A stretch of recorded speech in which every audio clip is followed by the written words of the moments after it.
Democrats today have no leader, no vision, no direction. The party's at their lowest point in decades in terms of public opinion polls. And so they threw this Hail Mary pass.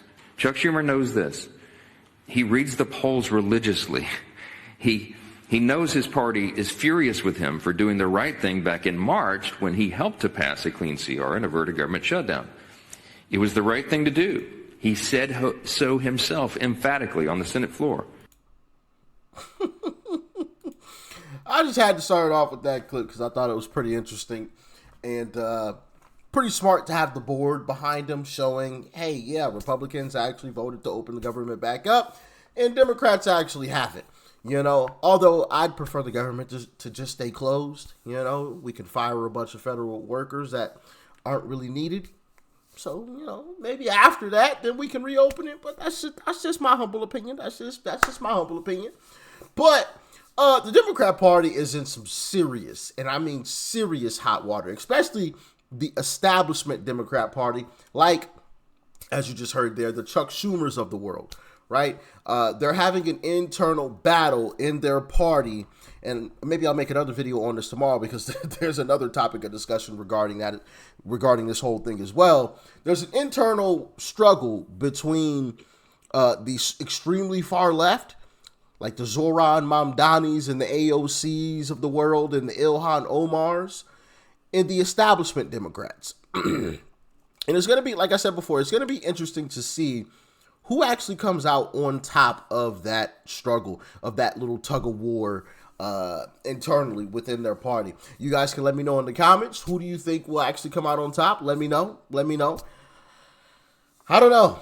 Honestly, at this point, I can't predict it at this point. But I do have something to show you from Harry Enton in CNN that I thought was quite interesting to see, especially when you consider everything else. So with that being said, let's dive in. Okay, so, you know, if you go back 6 months ago, you go back to April, Kate Baldwin, what were we looking at? Well, we were looking at the Democrats with a very clear shot of taking control of the U.S. House of Representatives, according to the Kalshi prediction market odds. We saw them at an 83% chance. But those odds have gone plummeting down. Now we're talking about just a 63% chance, while the GOP's chances up like a rocket, up like gold, up from 17% to now a 37% chance. So we'll look like a pretty clear, likely Democratic win in the House come next year has become much closer to a toss-up at this point, although still slightly leaning Democratic. What's changed? What are you seeing? Okay, what has changed? Well, why don't we just take a look at the national picture first? Take a look at voters and how they're feeling about things. And we can take a look at the generic congressional ballot. And I want to take a look and compare it to 2017, 2018, right? Because that's sort of the baseline. That was, of course, the first Trump term. That was where Democrats were sort of keeping pace. You go back to April, look at the generic congressional ballot. What'd you see? You see +3 Democrats in 2025 in April. You see +3 Democrats back in April of 2017. Now jump over to this side of the screen. What happens? Well, the Democrats are no longer keeping pace with the pace that they were setting back in 2017, 2018. You look back in 2017, you saw that the Democrats had leaped up to an 8-point advantage. I remember covering this. I remember a lot of folks, including myself, saying, you know what? Republicans look pretty decent right now in terms of the fact that they had the House, they had the Senate, they had the presidency, but things were likely going to flip. And I was looking for the same signs this year. The bottom line is it hasn't happened, Kate Baldwin. It hasn't happened. Democrats have stayed basically steady. They have fallen off the pace. Democrats were way out ahead back in 2017 on the generic congressional ballot. And now we're basically looking at Democrats ahead. But again, they are so far in back of the pace that they set back there. And so I think what a lot of folks are seeing, folks like myself, are saying, wait a minute, given what we might be seeing in redistricting, is this +3 going to be enough, Kate Baldwin? Well, that's what I was going to ask. One change from that cycle is also this mid-decade redistricting effort that we've been covering so much. You add that in, and what do you get? Okay, so we add that, and we take a look at the national picture, but then we, of course, taking a look at the state legislators, right? They are potentially changing things, and there are two things that are going on here. First off, net mid-decade redistricting gains. If both sides max out at this point, there are more Republican gains possible than Democratic gains. Yes, the Democrats might try to counter a Texas and a California, but you go along in the different states, and basically Democrats run out of room where Republicans are able to gain and gain and gain. If both sides max out, we're probably looking at a GOP gain of +7 House seats. That doesn't even take into account the potential gutting of the VRA that is right now going to be in front of the Supreme Court.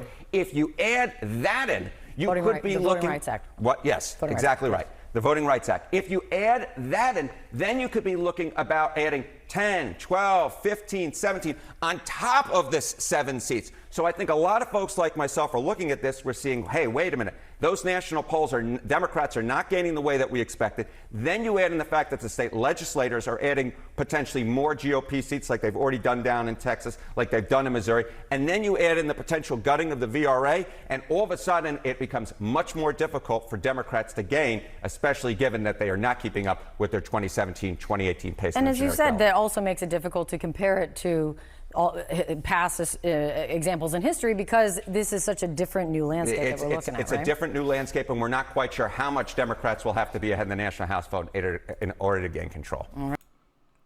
So, at the worst time possible for Uncle Trump and Republicans, right? Because we're early on. Obviously, there's been a lot of hoopla, right, and everything. And these polls actually came out before the peace agreement that was recently signed. This is the best that Democrats have. And honestly, I think this is the best they're going to get.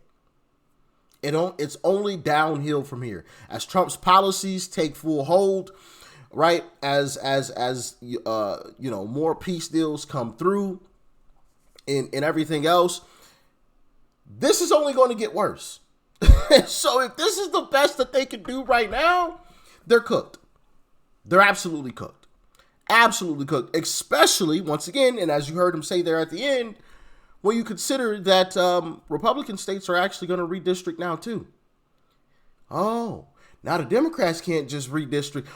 It's Republicans, and on top of that, the VRA might get struck down by the Supreme Court, which they're arguing literally right now, if I remember correctly. I think they're talking about it right now. I think, if I remember correctly, that is the topic of discussion right now in the Supreme Court.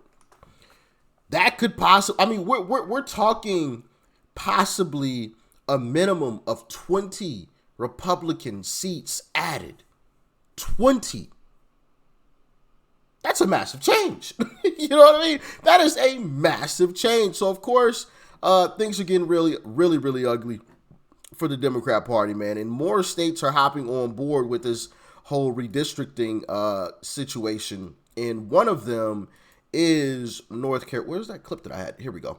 One of them is North Carolina, because that is a state that previously wasn't going to redistrict, but now they just might. Check it out.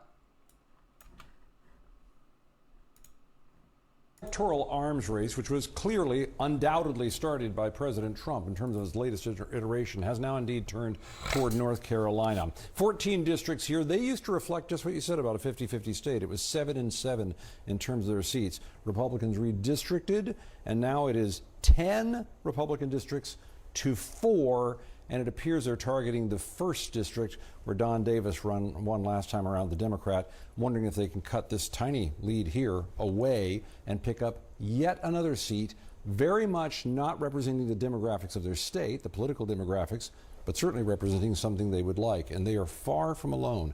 There are a dozen states out there right now that are actively involved in this battle over redistricting. Remember, Texas started down here. They wanted to redraw their lines to say we're going to do this and favor the Republicans there. California responded by saying they're in the process of it now. We'll do the same thing and we'll have a better advantage for 5 seats here. But then it just kept spreading.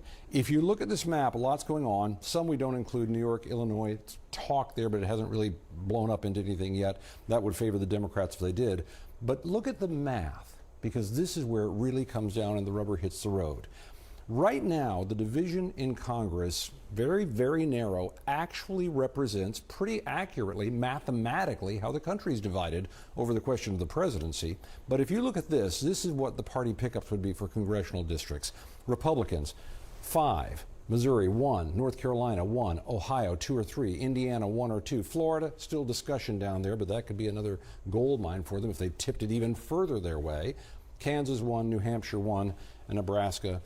Democrats, Utah, California, Maryland. Look at this. If you offset California and Texas, Missouri and Utah, North Carolina and Maryland, everything left over is an advantage to the Republicans. And don't forget, the Supreme Court is considering what could really be the end of the Voting Rights Act, which would protect minority groups. So you don't have a state that's half black, for example, that elects only one congressional member and everybody else goes to the Republicans that would represent that population in some ways. So if that is gutted, Democrats could lose 19 seats. This would be a huge amount. But this is also a measure of how much the White House is concerned about this, because Donald Trump knows if the Democrats get the House again, there could be new investigations just like last time. There could be a new impeachment. There could be a lot of impediment to these plans that right now the Republicans in the House and Senate are letting run like a freight train. Yeah. Yeah, and we don't want to hear any of that mess from the Democrat Party. I'm sick of it. It's just constant. Oh my goodness, we got to go after Trump. So the last thing that I want to see is them get the House back. The last thing that I want to see. That completely stifles the second half of Trump's presidency. I mean, his presidency would basically be over at that point. Not completely. Obviously, he'll still be president. But you know Democrats are going to put up a fight at every single turn. Lawfare at every single turn. Try to do, I mean, they're going to do everything. I mean, and it's just going to be the same old, same old. Now, do I think they're going to take the House? No. I don't think, I would give them like a 15% chance at this point. Maybe 20. I'll say 20. At this point in time, they have about a 20% chance to take back the House. 20. Now, obviously, I want to see how the New Jersey race goes, as well as New Jersey governor's race goes, which is happening soon, in just a few weeks, I believe, as well as the governor's race in Virginia. Now, if we can win one of those and make the other one close, then I'll have some confidence that, we're getting out in the numbers that we should be showing up in. I will feel a lot more confident in saying, 15% chance that Democrats take back the House and versus Republicans keeping it. But if it turns out that we get blown out in these two elections, it is going to give me a little bit of a cause to pause. Because then then that lets me know that people are sitting at home. There's a lot of talk online. There's a lot of, excitement online, but it's not actually turning into people going out and actually voting. So we shall see. That will just be a little nugget, right? Not the whole picture, these two governors' races, but a little glimpse into what possibly could happen next year. So I'm excited for those two races to see what actually happens. I think we'll take New Jersey, and Virginia will probably go to Democrats, but who knows? We'll see. The Virginia race has tightened significantly tightened to, I want to say, the margin of error. I want to say it's within like 3%. I want to say it's like 2% and some change at this point. So within the margin of error, the governor's race of Virginia is. So it's definitely possible that we could take both of them, which would say a whole lot about where we'll be next year. So y'all get in the comments. Let me know your thoughts and your opinions about all of this. Do you think the Supreme Court will strike it down? Yay or nay? Let me know. Peace and love. I'm out.